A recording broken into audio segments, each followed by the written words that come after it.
Hello, guys. Welcome back to I'm Growing with Tammy. This is your girl Tammy, and this is Tammy's Corner. I am here today. This is day 3. Yes, day 3. And we are still talking about grief. Uh, Now, I didn't want to just leave off because I did start something and I felt I needed to expound on it. When I was talking about what do you do when you don't get a chance to say goodbye to the one that you love. Guys, I cannot even imagine, but I can because when my mom passed away, she was in Georgia. I didn't get a chance to say goodbye to her. Oh, it hurts. It really does hurt because you have so many different things that you want to say. So this too is going to help me.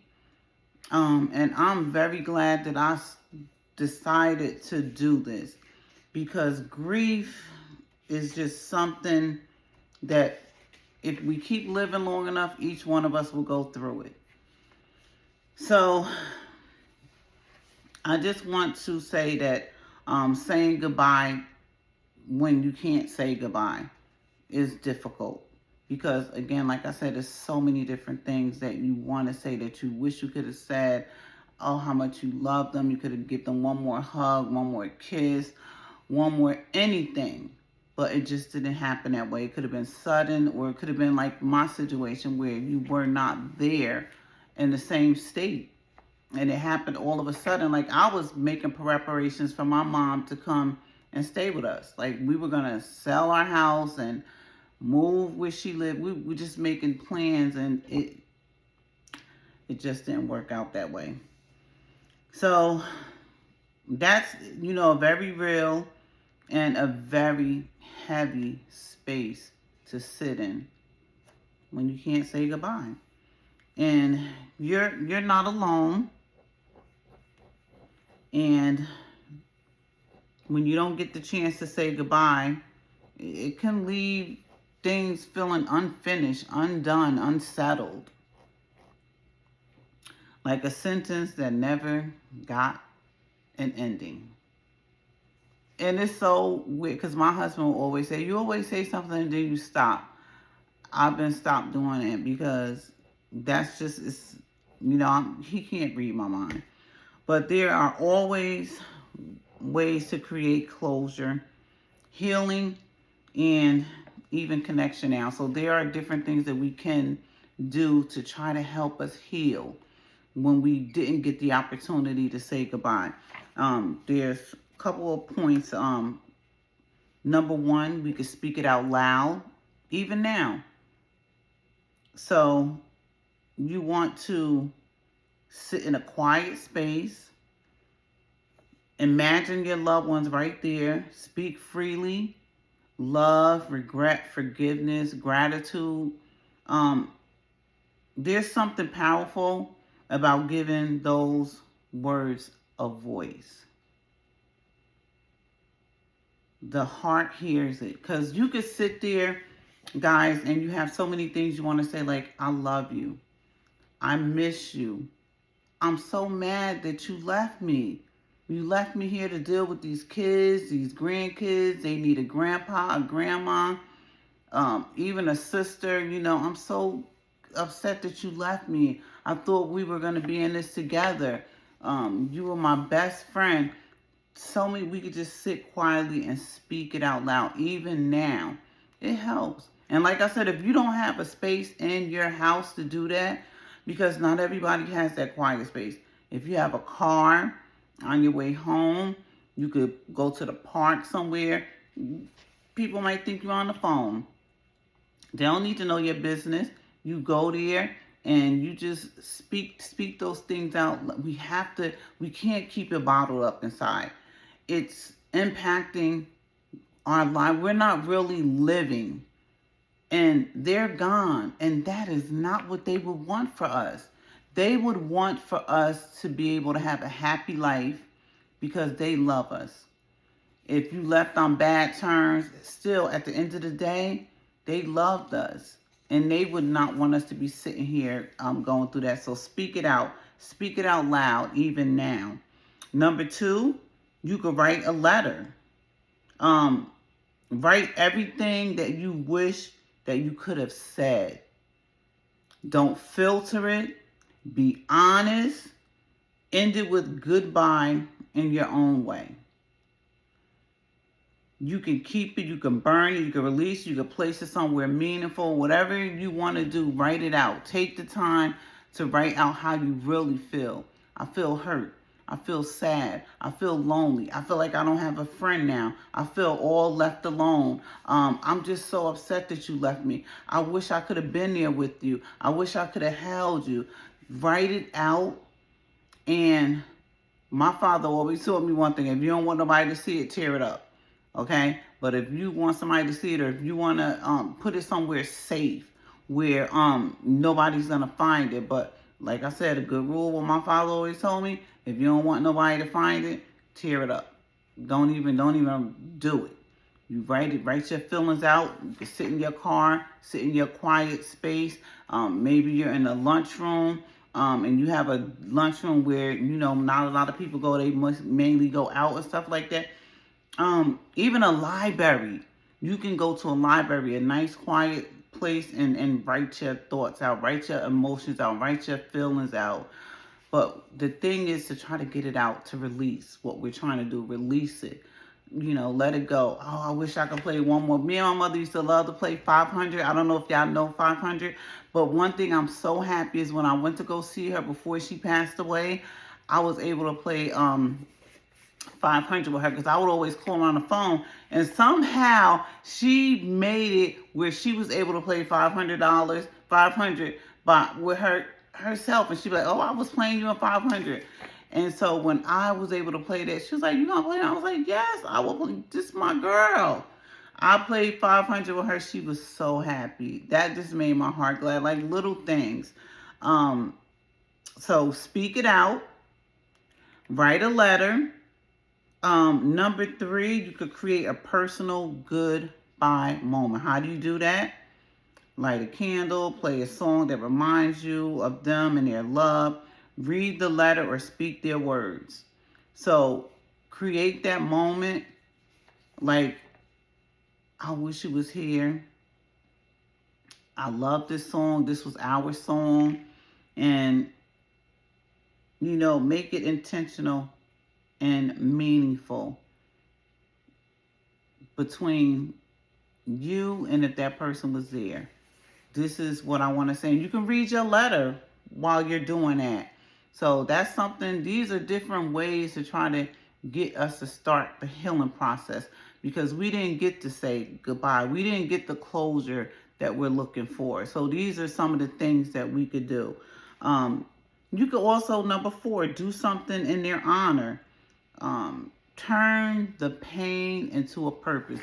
I see a lot of people that do this when stuff happens, bad things, and they create different foundations. So you can, not saying that, you got to create a foundation, but you could plant something. You can go out. I've seen a lot of people, they plant trees. You can plant something that's going to be there. The best thing is a little tree, a fruit tree. What was their favorite fruit? Can you plant a little tree? Can you keep it trimmed if you can't have large trees? Something like that. Cook their favorite meal. Oh, I remember you used to love this kind of meal. Cook a meal, something in honor to them. Not that you acting like weird, but you're getting this out. Give to a cause that they cared about. Like if they cared about St. Jude or Shriners, give in honor of their memory. You could write a money order or a check in honor of such and such. He or she, they loved your foundation, and this is just something to remember the cause that they were dedicated to. So something like that. This is a big one. I had to really ponder this because sometimes we do feel guilt. So, release the guilt. Sometimes it's not always easy to release it because you feel like, okay, it should have been me. Well, God knows that you're here for a reason. So release that. I should have been there. We never know the day or hour when that person is going to leave. If you could have been there, you would have been there. If you would have known, you would have done something about it. So release the guilt. Don't let it hold you captive. They want you to live. They don't want you to be feeling sad or good. They know that you would have been in. At the end of the day, people know when you love them. Love is love. People know. The loved ones that was already known, the relationship mattered beyond that final moment. That moment of you not being there does not define your entire relationship. It doesn't. So release the guilt, let it go. If you could have done something, you would have been there. One moment does not define a lifetime of connection. Yep, you guys were connected. Because you weren't there doesn't mean anything less. It just so happened we didn't know the person was going.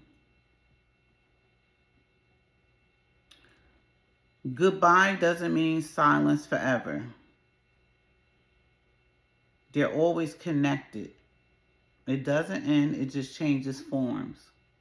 Because it could be little things like my mom, I listen to the way, like, I remember the way she'd be like, I love you. She was always such a loving mother. And I miss that. When my mom moved to Georgia, I grieved. I literally grieved. I did not believe she was going to leave because we were so close. But she did. She moved all the way to Georgia, 19 hours away, guys. For the first couple of months, I was tore up. Because I would always go see my mother like at least once or twice a week, but I would call her like every day. And I would always go over just like to the house, 15, 20 minutes stay. I'm just coming to check on you and this and that. But let's go over this again. Number one, we're going to speak it out loud. Number two, we could write a letter. Create a personal goodbye moment. Favorite meal, favorite song. Do something in their honor. But most importantly, release the guilt.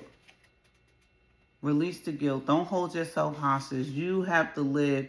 And by you not doing that, the people that love you are not getting the best of you. And you're wasting time. You're wasting time. Before you know it, your grandkids and kids, and they'll be all grown up. And then they won't, or when they be a teenager, they won't want to have time for you. They're going to be hitting the streets. But enjoy the moments.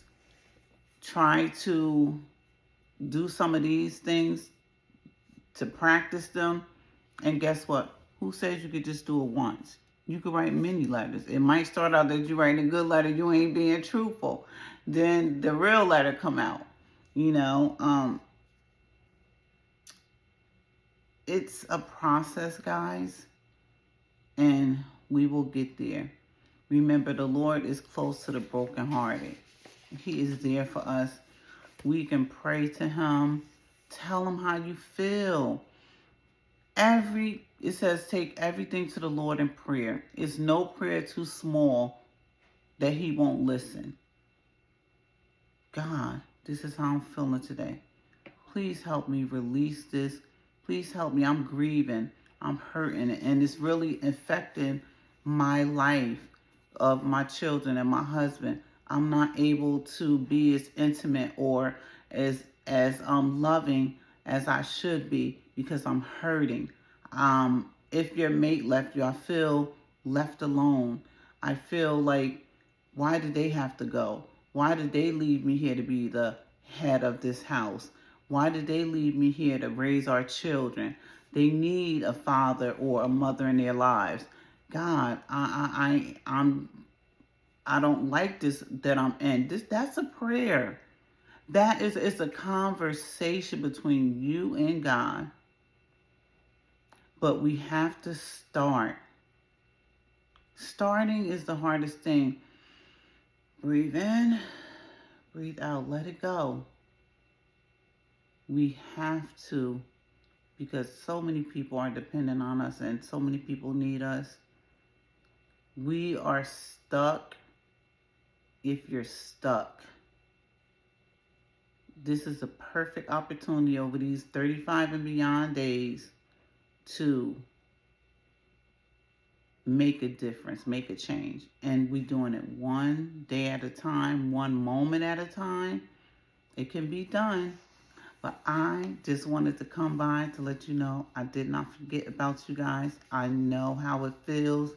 And we're going to get through this because, again, we are going somewhere. This is just Sister Girl Grown with Tammy. Be blessed, guys.